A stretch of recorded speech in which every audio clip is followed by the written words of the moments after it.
ஆண்டவருடைய பிள்ளைகள் மட்டும் இதுல எப்பவுமே உங்க இருதயத்தை சாய்க்கவே கூடாது. உலகத்துல இருக்கிற மனிதர்களை ஆலோசனை கொடுக்கும்போது என்ன சொல்லுவாங்க அப்படின்னா, பிளேஸ் முக்கியம்ன்றாங்க, இன்வெஸ்ட்மெண்ட் முக்கியம்ன்றாங்க, அதனுடைய ஆரம்பத்தில் செய்யறதெல்லாம் முக்கியம்ன்றாங்க. ஆனா ஆண்டவர் உங்களை ஆசீர்வதிக்கணும்னு நினைச்சாருன்னா, நான் நம்புறேன் கர்த்தரால ஜீரோல இருந்து என்னை ஆசீர்வதிக்கிறதுக்கு கர்த்தருக்கு லேசான காரியம். பலன் உள்ளவனுக்காகிலும் பலன் அற்றவனுக்காகிலும் உதவிகள் செய்வது அவருக்கு லேசான காரியம். நீங்க விசுவாசிச்சா போதும். நீங்க விசுவாசித்தால் தேவனுடைய மகிமையை காண்பீர்கள். பாருங்க, வேதம் யோவானை குறித்து சொல்லுகிறது, வனாந்தரத்திலே கூப்பிடுகிறவனுடைய சத்தம், வனாந்தரத்திலே கூப்பிடுகிறவருடைய சத்தம். ஒட்டகம் மயிர் உடைய அணிந்திருந்தான், காட்டு தேனும் அங்க வெட்டுக்கிளியும் காட்டு தேனும் அவனுடைய உணவாய் இருந்துச்சு. ஆனா எவ்வளவு பெரிய தீர்க்கதரிசி ஆண்டவராகிய இயேசு கிறிஸ்து அங்கதான் ஞான ஸ்நானம் எடுக்கிறாரு. பெரிய பெரிய ஆட்கள் எல்லாம் அவனுடைய சத்தியத்தை கேட்டு மனம் திரும்புறாங்க. அவனுடைய தோற்றம் அதான் சொல்றேன், எதுவுமே நல்லா இல்லை. ஆனா என்ன அப்படின்னா, கர்த்தர் அந்த மனுஷனை முன்குறிச்சிருக்கிறாரு. ஆண்டவருடைய பிள்ளையே, நீங்க யாராவது ஒருத்தர் இந்த ஃபீல்டு சரியில்லை, இது எனக்கு சரியில்லை, என்னென்னமோ நெகட்டிவ் உங்களுக்குள்ள வந்துட்டே இருக்கலாம். இந்த இடத்த மாற்றணும், அதை இப்படி மாற்றலாம், இதை இப்படி மாற்றலாம், அதெல்லாம் ஒன்றும் இல்லை, அதெல்லாம் ஒன்றும் இல்லை. உதிக்கிறவனுடைய வெளிச்சத்தினிடத்துக்கு ராஜாக்கள் ஜனங்கள் தேடி வருவார்கள். கர்த்தர் அப்படிப்பட்ட ஒரு மெயினான இடத்துல, அப்படிப்பட்ட பெரிய பொறுப்புகளில் உங்களை முதலாவது கொண்டு போய் உட்கார வச்சான்னா சோத்திரம், ஆண்டவருக்கு நன்றி. அப்படி கர்த்தர் கொண்டு வருவார். ஆனா அதற்காக நீங்க எனக்கு சரியில்லைன்னு மட்டும் சொல்லாதீங்க, சரியில்லைன்னு மட்டும் சொல்லாதீங்க. எனக்கு அந்த மாதிரி இல்லை பாஸ்டர், எனக்கு அந்த மாதிரி இப்போ சூழ்நிலைகள் இல்லை, அப்படி இவங்களுக்கு இருந்தது மாதிரி எனக்கு இருந்திருந்தா நான் வளர்ந்திருப்பேன், இந்த மாதிரி ஒரு பிளேஸ் கிடைச்சிருந்தா நான் வளர்ந்திருப்பேன், இந்த மாதிரி ஒரு அம்மா அப்பா இருந்தா நான் வளர்ந்திருப்பேன், இந்த மாதிரி ஒரு இன்வெஸ்ட் பண்றதுக்கு ஒரு ஆள் இருந்தா வளர்ந்திருப்பேன். நம்ம நிறைய பேர் மனசுல என்ன நினைக்கிறோம் அப்படின்னு சொன்னா, அவங்கள மாதிரி என்கிட்ட பலன் இல்லை, அவங்கள மாதிரி எனக்கு பின்னாடி பேக்ரவுண்ட் இல்லை, அப்படி இருந்திருந்தா நானும் செஞ்சிருப்பேன், இவன் வந்ததுக்கு இப்படிதான் காரணம், இவன் வந்ததுக்கு இப்படிதான் காரணம் அப்படின்னு நம்ம சொல்றோம். ஆண்டவருடைய வேதம் என்ன சொல்லுதுன்னா, அதெல்லாம் கிடையவே கிடையாது. இல்லாதவைகளை இருக்கிறது போல அழைக்கிற கர்த்தர் அல்லவா. ஆண்டவர் என்ன ஆசீர்வதிக்கணும்னு நினைச்சாருன்னா எனக்கு யாரும் வேண்டியதில்லை, அவர் மட்டும் இருந்தாலே போதும். அவருடைய கிருபை இருந்தா போதும், அவருடைய தயவு இருந்தா போதும், அவருடைய அன்பு இருந்தா போதும், அவருடைய வழி நடத்துதல் இருந்தா போதும். கர்த்தர் எப்படியும் செய்வார். அதனால அந்த மனநிலைமையை முதல்ல மாத்திருங்க. இன்னைக்கு மாத்துங்க, தயவு செய்து மாத்துங்க. நிறைய பேர் வளராம இருக்கிறதுக்கு காரணம் என்ன தெரியுமா, உயராம இருக்கிறதுக்கு காரணம் தெரியுமா, இந்த மாதிரி ஏதாவது ஒன்ன சொல்லி அப்படியே இந்த மாதிரி சொல்லுவாங்க, இந்த மாதிரி ஏதாவது சொல்லிடுவாங்க, எனக்கு இந்த மாதிரி சூழ்நிலை, யாரும் இந்த பக்கமா வரமாட்டாங்க, இது ஒரு சந்து, இது ஒரு தெரு, இது மோசமான ஒரு இடம், இந்த லொக்கேஷன் சரியில்லை, இங்க இருக்கிற கிரவுடு சரியில்லை, இந்த ஜனங்கள் இந்த சரியில்லை சரியில்லை சரியில்லைன்றத எல்லாரும் தூக்கி போடுங்க, தூக்கி போடுங்க. அந்த சரியில்லைன்ற வார்த்தை சொல்லவே வேண்டாம். சரியா இருக்கோ இல்லையோ அதை சரியா மாற்றுறதுக்கு தான் கர்த்தர் நம்மளை கொண்டு வந்திருக்கிறார். அதை சரியா உங்க மூலமாய் மாற்றுவார், உங்களை கொண்டு கர்த்தர் மாற்றுவார். அந்த சிச்சுவேஷனை, அந்த சூழ்நிலையை ஆண்டவருடைய பிள்ளைகள் எப்பொழுதுமே காரணம் காமிக்க கூடாது. இதை யாரு காரணம் காமிப்பா அப்படின்னு சொன்னா, நான் என்னை பொறுத்த அளவில் பொதுவா அவங்க ஏதாவது ஒரு சப்ப கட்டுன்னு சொல்லுவாங்கல்ல, அப்படின்னா ஏதோ ஒரு காரணம் சொல்றாங்க. அந்த காரணம் சொன்னீங்கன்னா நீங்க எதுக்குமே காரணம் சொல்லக்கூடாது. காரணத்தை சொல்லுகிற ஒரு ஆண்டவருடைய பிள்ளை வளரவே முடியாது. யாரையுமே காரணம் சொல்ல முடியாது, எதையுமே காரணம் சொல்லக்கூடாது. எது எப்படி இருந்தாலும், யார் எப்படி இருந்தாலும், சூழ்நிலை எப்படி இருந்தாலும், அதன் நடுவிலையும் கர்த்தருக்காக எழும்புகிறவர்கள் தான் ஆண்டவருடைய பிள்ளைகள். அதன் நடுவிலே சாதிக்கிறவர்கள் தான் ஆண்டவருடைய பிள்ளைகள். அதன் நடுவிலே உயர்கிறவர்கள் தான் ஆண்டவருடைய பிள்ளைகள். ஒரு உண்மையான தேவனுடைய பிள்ளை எந்த இடத்திலையும் எந்த காரணத்தையும் சொல்ல, சத்தமா சொல்லுங்க, சொல்ல மாட்டாங்க. நீங்க சொல்லக்கூடாது. இதுவரைக்கும் நீங்க சொல்லி இருக்கலாம், என் மனைவி தான் இங்க காரணம், இவ மட்டும் சரியா எனக்கு ஒரு நல்ல இது கிடைச்சிருந்தானா, இவங்க கிடைச்சிருந்தா நான் அப்படின்னு நம்ம மனசுல ஆழமா இருக்கும். இந்த சத்தத்தை கேட்கிற யாரோ ஒருத்தருக்குள்ள அது ஆழமா இருக்கும். உண்மைதான், உண்மைதான். எல்லாருக்கும் அமைஞ்சது மாதிரி உங்களுக்கு அமையாம இருக்கலாம். எல்லாருக்கும் அமைஞ்சது மாதிரி, செட் ஆனது மாதிரி உங்களுக்கு செட் ஆகாம இருக்கலாம்.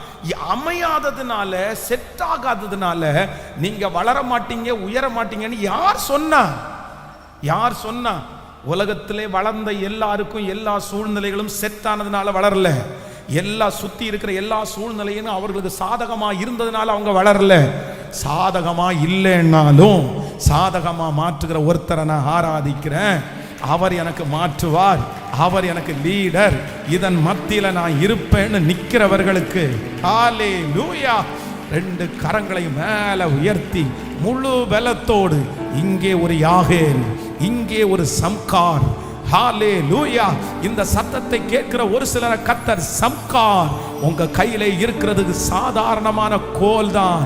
ஆனா ஆண்டவர் அதை கொண்டு 600 பேரை முறியடிப்பதற்கு பலத்தை கொடுப்பார். ஆனால் உங்கள்கிட்ட இருக்கிற சின்னதையும் கொண்டு கர்த்தரால் செய்ய முடியும். சொல்லுங்க, ஜெபம் பண்ணுங்க. வாலிப தம்பிங்க ஜெபம் பண்ணுங்க, தங்கச்சிங்களை ஜெபம் பண்ணுங்க.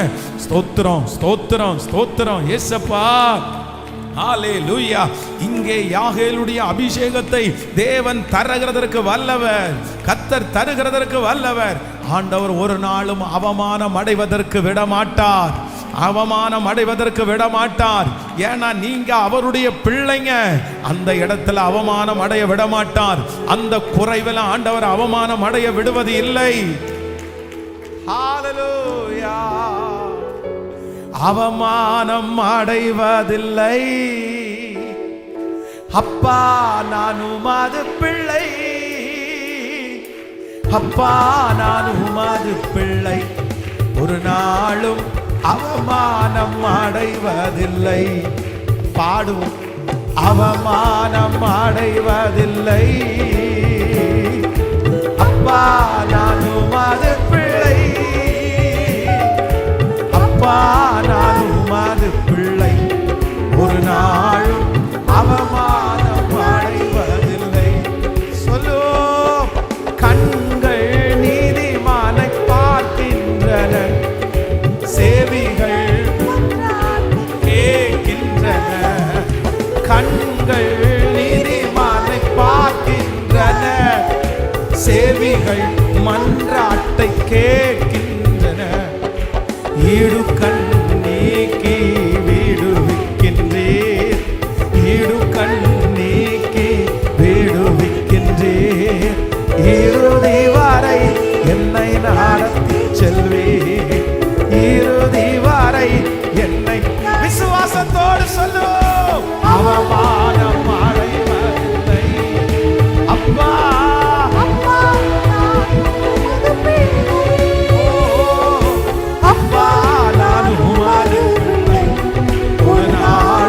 அவமானம் அடைவதில்லை.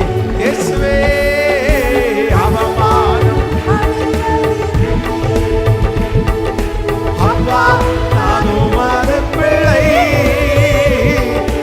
அப்பா நான் உமது பிள்ளை, ஒரு நாளும் அவமானம் அடைவதில்லை. சொல்லுவோம். நல்லவர் இனியவர் என் ஆண்டவர், நாளெல்லாம் சுவைத்து மகிழ்கின்றே.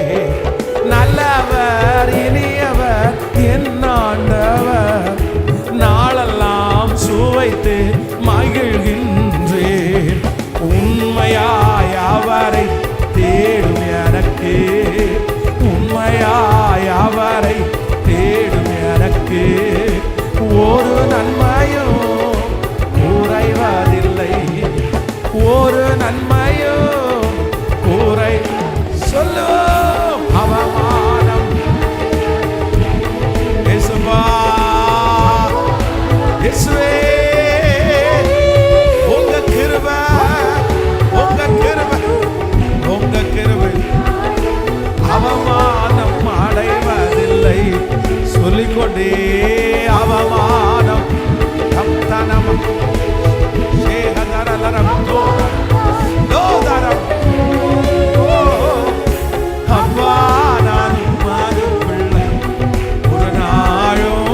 அவமானம் அடைவதில்லை.